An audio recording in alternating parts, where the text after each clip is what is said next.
It is February 26th, 2026, and this is Read Through the Bible. You know, one of the things that often happens in the lives of people who grow up in church is that they kind of, when under their parents' house, they seem to be doing well. Kids do oftentimes. But then they go off and away outside the influence of their parents, and what happens? They walk away, and they seem to change. Yeah, many times we've seen children walk away from the Lord when they go off and are on their own. And we see a story a little bit similar to that today. When Jehoiada, basically the stepdad, if you will. He was the priest who raised baby Joash. Yep, and when Jehoiada's around and Joash is that he reigns great. And then once Jehoiada dies, Joash loses bearings and goes astray.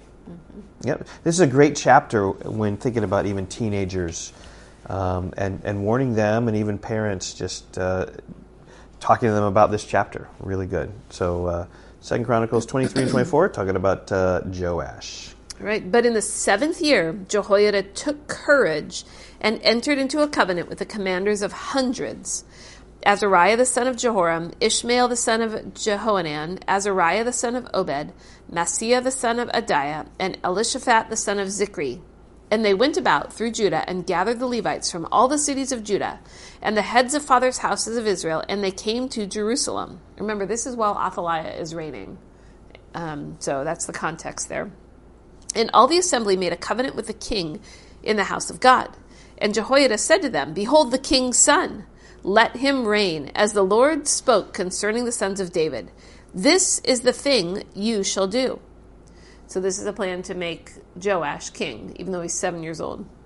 "Of you priests and Levites who come off duty on the Sabbath, 1/3 shall be gatekeepers, and 1/3 shall be in the king's house, and 1/3 at the gate of the foundation. And all the people shall be in the courts of the house of the Lord. Let no one enter the house of the Lord except the priests and ministering Levites. They may enter, for they are holy, but all the people shall keep the charge of the Lord." Verse 7, "The Levites shall surround the king, each with his weapons in his hand, and whoever enters the house shall be put to death. Be with the king when he comes in and when he goes out." The Levites and all Judah did according to all that Jehoiada the priest commanded, and they each brought his men who were to go off duty on the Sabbath with those who were to come on duty on the Sabbath, so like a double shift. You take those going off, and they stay, and those who are going on, it's a double shift. For Jehoiada the priest did not dismiss the divisions. And Jehoiada the priest gave to the captains the spears and the large and small shields that had been King David's, which were in the house of God. And he set all the people as a guard for the king, every man with his weapon in his hand, from the south side of the house to the north side of the house, around the altar and the house. Then they brought out the king's son and put the crown on him and gave him the testimony, and they proclaimed him king. And Jehoiada and his sons anointed him, and they said, "Long live the king." Verse 12, "And when Athaliah heard the noise of the people running and praising the king, she went into the house of the Lord to the people. And when she looked, there was the king, standing by his pillar at the entrance, and the captains and the trumpeters beside the king, and all the people of the land rejoicing and blowing trumpets, and the singers with their musical instruments leading in the celebration. And Athaliah tore her clothes and cried, 'Treason! Treason!'" And I was like, who is the treasonous one here? She is. She is, yes. She killed all of her relatives, and right. she was like, she turned against her whole household and against her nation. Verse 14, "Then Jehoiada the priest brought out the captains who were set over the army, saying to them, 'Bring her out between the ranks, and anyone who follows her is to be put to death with the sword.' For the priest said, 'Do not put her to death in the house of the Lord.' So they laid hands on her, and she went into the entrance of the horse gate of the king's house, and they put her to death there." And Jehoiada, remember this is verse 16, this is Jehoiada the priest. And Jehoiada made a covenant between himself and all the people and the king that they should be the Lord's people.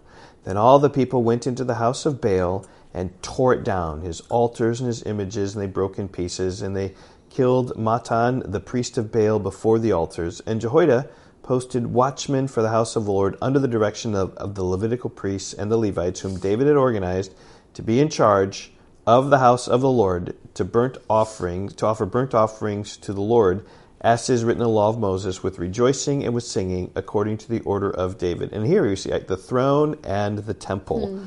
We see that here, how prominent is the temple. They destroyed the temple of Baal, but they need to protect the temple of God. He stationed the gatekeepers at the gates of the house of the Lord, so that no one should enter who was in any way unclean. And he took the captains, the nobles, the governors of the people, and all the peoples of the land, and they brought the king down from the house of the Lord, marching through the upper gate to the king's house, and they set the king on the royal throne. So all the people of the land rejoiced, and the city was quiet after Athaliah had been put to death with a sword. So people were happy when she died, and or they certainly weren't sad, just kind of like with Jehoram. And he departed with no one's regret. Yeah, very similar. People are like, whew, we got rid of that one. Yeah. Okay, so this is the events of chapter 23 are quick, like whether this took place in one day, maybe it took place in a couple of days, but it's pretty quick in terms of Joash becoming king, and then Jehoiada just cleaning house on the province of Baal, and then just protecting the house of the Lord, and everyone rejoicing at Athaliah's death. So you can summarize that how you want. Okay, so here we come, chapter 24. We're going to see the emphasis upon the throne, upon the temple, rather. Right. Joash was 7 years old when he began to reign, and he reigned 40 years in Jerusalem. His mother's name was Zibiah of Beersheba. And Joash did what was right in the eyes of the Lord all the days of Jehoiada the priest. And Jehoiada got for him 2 wives, and he had sons and daughters. After this, Joash decided to restore the house of the Lord, and he gathered the priests and the Levites and said to them, "Go out to the cities of Judah and gather from all Israel money to repair the house of your God from year to year, and see that you act quickly." But the Levites did not act quickly, so the king summoned Jehoiada, the chief, and said to him, "Why have you not required the Levites to bring in from Judah and Jerusalem the tax levied by Moses, the servant of the Lord, and the congregation of Israel for the tent of the testimony? For the sons of Athaliah, that wicked woman, had broken into the house of God, and had also used all the dedicated things of the house of the Lord for the Baals." So the king commanded, and they made a chest and set it outside the gates of the house of the Lord. And proclamation was made throughout Judah and Jerusalem to bring in for the Lord the tax that Moses, the servant of God, laid on Israel in the wilderness. And all the priests and all the people rejoiced and brought their tax and dropped it into the chest until they had finished.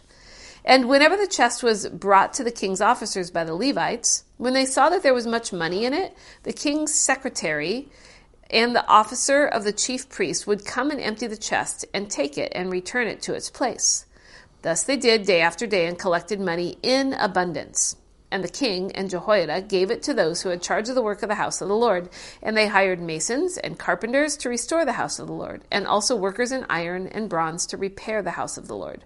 So those who were engaged in the work labored, and the repairing went forward in their hands, and they restored the house of God to its proper condition and strengthened it. Verse 14, and when they had finished, they brought the rest of the money before the king and Jehoiada, and with it were made utensils for the house of the Lord, for both the service and for the burnt offerings, and dishes for incense, and vessels of gold and silver. And they offered burnt offerings in the house of the Lord regularly all the days of Jehoiada.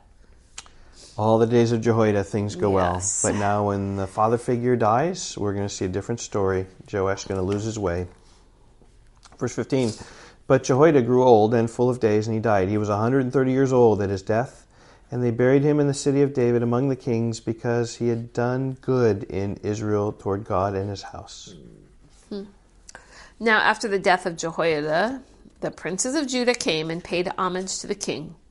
Then the king listened to them, and they abandoned the house of the Lord, the God of their fathers, and served the Asherim and the idols. And wrath came upon Judah and Jerusalem for this guilt of theirs. Yet he sent prophets among them to bring them back to the Lord. These testified against them, but they would not pay attention. Then the Spirit of God clothed Zechariah, the son of Jehoiada, the priest. This is Jehoiada's son, Zechariah, And he stood above the people and said to them, "Thus says God, why do you break the commandments of the Lord so that you cannot prosper?"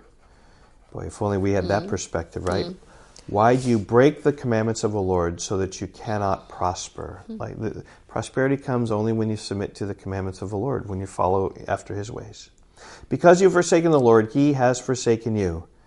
But they conspired against him, and by command of the king, they stoned him with stones in the court of the house of the Lord. Thus Joash the king did not remember the kindness that Jehoiada, Zechariah's father, had shown him, but killed his son. And when he was dying, he said, "May the Lord see and avenge." So Jehoiada dies, and they kill then Jehoiada's son, Zechariah, because he's prophesying the truth. Forgetting all that Jehoiada did for Joash. I mean, he saved his life, made him king, wow. Yeah. Verse 23, at the end of the year, the army of the Syrians came up against Joash. They came to Judah and Jerusalem and destroyed all the princes of the people from among the people and sent all their spoil to the king of Damascus. Though the army of the Syrians had come with few men, the Lord delivered into their hand a very great army, because Judah had forsaken the Lord, the God of their fathers. Thus they executed judgment on Joash.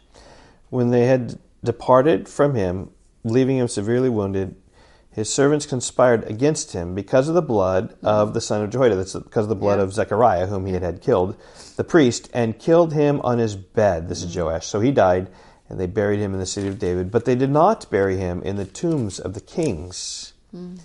Those who conspired against him were Zabad, the son of Shimeath, the Ammonite, and Jehozabad, the son of Shimrith, the Moabite.